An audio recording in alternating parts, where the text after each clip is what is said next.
얼마 전에 한 분이 이런 문의를 주셨습니다. 목사님, 궁금한 것이 있는데 교회 말고도 자선단체나 혹은 후원단체에 기부하는 것도 주님의 말씀에 적용이 되는 걸까요? 적용이 된다면 무명으로 해야 되는 걸까요? 라며 질문을 주셨습니다. 여러분, 성경에 보면 이런 말씀이 있습니다. 주라, 그리하면 너에게 줄 것이니 곧 후이되어 누르고 흔들어 넘치도록 하여 너희에게 안겨주리라. 너희는 반드시 그에게 구제할 것이요 구제할 때에는 아끼는 마음을 품지 말 것이니라.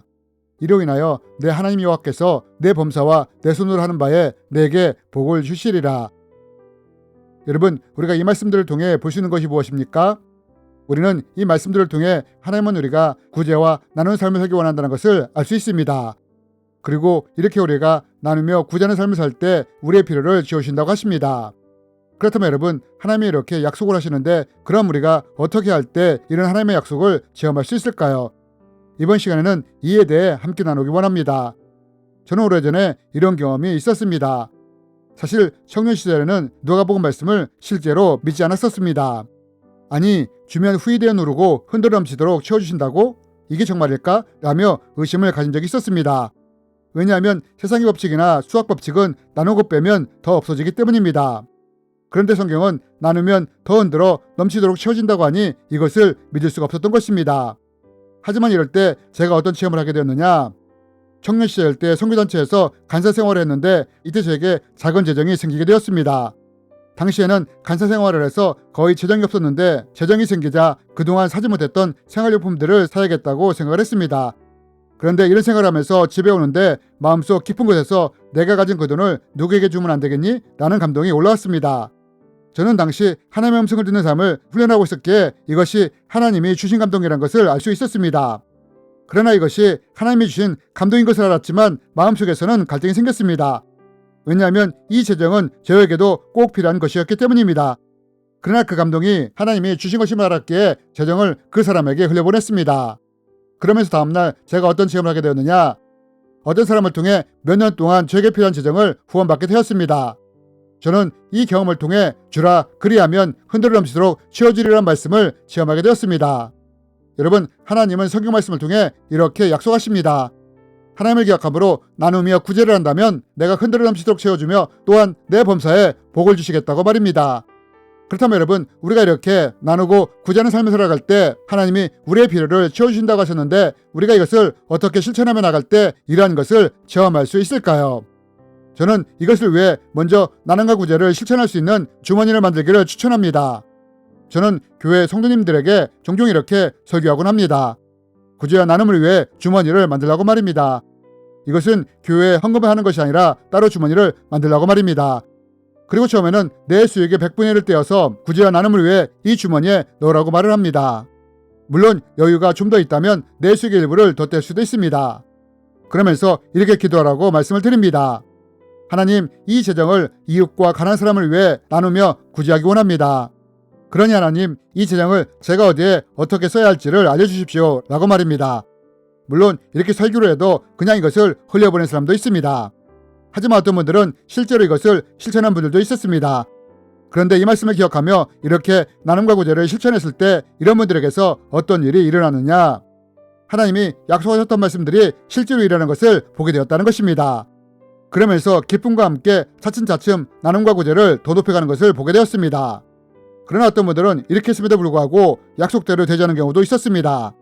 제가 보니 이런 경우는 나눔과 구제를 실천할 때 문제가 있었습니다. 제가 청년 때 범했던 똑같은 실수를 범하고 있는 것을 본 것입니다.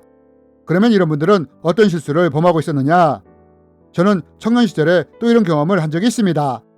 예수 전도단 DTS 스쿨에서 구제와 나눔에 대한 플로잉이란 강의를 듣는데 마음속에서 내가 가진 것을 아직 참석비를 내지 못한 사람에게 주어라 라는 마음이 생겼습니다. 저는 당시에 8만 원의 재정이 있었습니다. DTS 강의는 강의 8주, 전도행 8주로 이루어지는데 이 돈은 강의를 듣는 동안 개인적으로 사용할 재정이었습니다. 그런데 이것을 아직 스쿨비를 내지 못한 한 자매에게 주라는 마음이 든 것입니다. 결국 저는 이 돈을 그 자매에게 주게 되었습니다.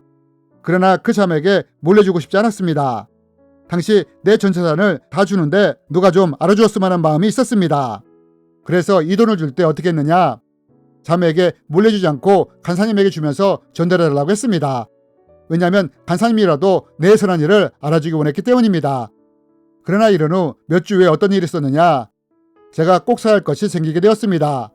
당시 2만 원이 필요했는데 돈을 다 플로잉한 상태였기 때문에 한 푼도 없었습니다. 하지만 이때 어떤 놀라운 일이 있었느냐? 제가 아무 말도 하지 않았는데 한 형제가 저에게 2만 원을 주는 것이었습니다.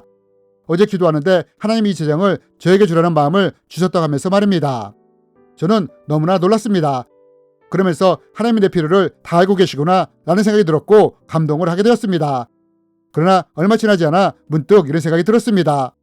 아니 나는 8만 원을 주었는데 2만 원밖에 받지 않았으니 이거 손해 아닌가? 라고 말입니다. 여러분 하나님이 말씀하시지 않았습니까? 주라 그리하면 흔들어 넘치도록 지어주시겠다고 말입니다. 그런데 저는 오히려 손해를 본 것입니다. 하지만 이때 하나님은 한 말씀을 통해 저에게 무엇이 잘못되었는지를 깨닫게 하셨습니다. 하나님은 감동으로 이 말씀을 주셨습니다. 너는 구제할 때에 오른손이 하는 것을 왼손이 모르게 하여 내 구제함을 은밀하게 하라. 은밀한 중에 보시는 너희 아버지께서 갚으시리라. 여러분 하나님이 저에게 이 말씀을 떠오르게 하시면서 무엇을 깨닫게 하셨느냐? 저는 구제할 때 칭찬받고 싶어서 간사님을 통해 재정을 흘려보냈습니다. 그리고 이로 인해 간사님들한테 칭찬을 받았고 재정을 받은 자매한테도 고맙다는 말을 들었습니다. 여러분 저는 오른손이 하는 일을 왼손이 모르게 했어야 하는데 왼손에게까지 소문을 내면서 구제를 했던 것입니다. 그리고 이미 이것이 나의 성급이 된 것입니다. 우리가 구제할 때 오른손이 하는 일을 왼손이 모르게 할 때 은밀히 보시는 하나님이 다 갚아주신다고 하셨는데 구제를 하면서 제 이름을 드러내며 제가 영광을 받았던 것입니다. 하나님이 제 이름 구제를 보시면서 무엇이 잘못된지를 깨닫게 하신 것입니다. 여러분 우리가 나누고 구제할 때 조심하고 유의할 것이 무엇이냐? 하나님의 약속하신 말씀이 내 삶에서 일어나기를 기대한다면 반드시 자신이 드러나거나 영광을 받으면 안 된다는 것입니다. 단 예외는 하나님께 영광이 되는 것은 괜찮습니다. 하지만 이 이외에 구제와 나눔을 실천할 때 자신이 드러나게 된다면 이것이 이미 상급이 되므로 하나님의 채워주심이 이루어지지 않을 수 있다는 것입니다. 여러분 이것이 바로 성경적인 나눔과 구제의 원리인 것입니다. 그렇다면 여러분 왜 하나님은 우리가 나누고 구제할 때 흔들어 넘치도록 채워주시고 복을 주신다고 하시는 걸까요? 여러분 잠언에 보면 이런 말씀이 있습니다. 가난한 자를 불쌍히 여기는 것은 여호와께 구워드리는 것이니 그의 선행을 그에게 갚아주시리라. 여러분 왜 우리가 하나님의 말씀을 기억하며 나누며 구제하는 삶을 살 때 하나님이 이런 사람에게 복을 주시고 흔들어 넘치도록 채워주시느냐?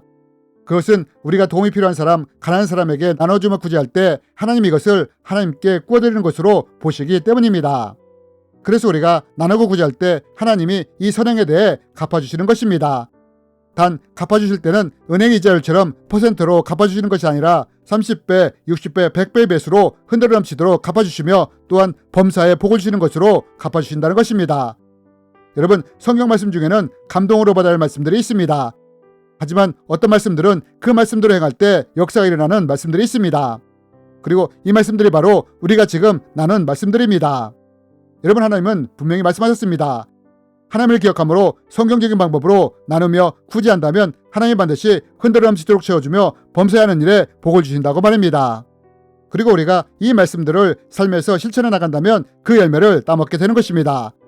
그러므로 우리는 이 말씀들을 실천해 나감으로 말씀의 열매를 따먹는 우리가 되었으면 좋겠습니다. 주님의 이름으로 여러분을 축복합니다.